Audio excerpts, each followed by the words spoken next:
উদ্যোক্তাদের সাথে দেখা হলো, তাদের পেছনের গল্পগুলো শুনলাম এবং স্টেজে যারা দাঁড়িয়ে আছেন নিজ নিজ জায়গায় দে আর ভেরি ভেরি সাকসেসফুল এবং এরকম সাকসেসফুল কিছু মানুষদের সাথে এই স্টেজটা আমি এবং আমার ছোট বোন আমরা এটা শেয়ার করার সেই সুযোগটুকু পেয়েছি। এটা আমাদের জন্য অনেক বড় একটা পাওয়া এবং যেই উদ্যোগটা নিয়ে এই অর্গানাইজেশনটা এই কাজটা করে যাচ্ছে 2022 সাল থেকে তাদেরকে অনেক অনেক ধন্যবাদ।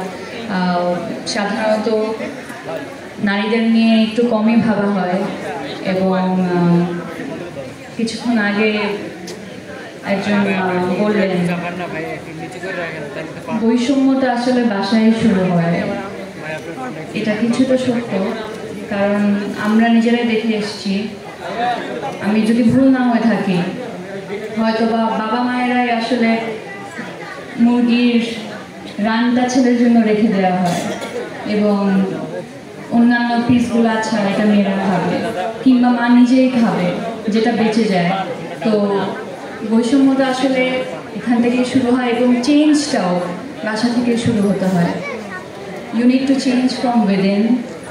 এবং এখানে আমি বলবো ছেলে মেয়ে সমান অধিকারের লড়াই তো অনেক চলেই আসছে এবং এটা নিয়ে কথা বলতে গেলে এটা কখনোই শেষও হবে না। মেয়েরা এইটুকু যায়, শুধু এইটুকুই চায় যাতে তারা যেই কাজটা করতে চান সেখানে যাতে কেউ বাধা হয়ে না দাঁড়ান। আমাদের চাওয়া এইটুকুই। এবং আপনাদের সবাইকে অনেক অনেক ধন্যবাদ আজকে আমাকে এখানে এই সম্মানটুকু দেওয়ার জন্য।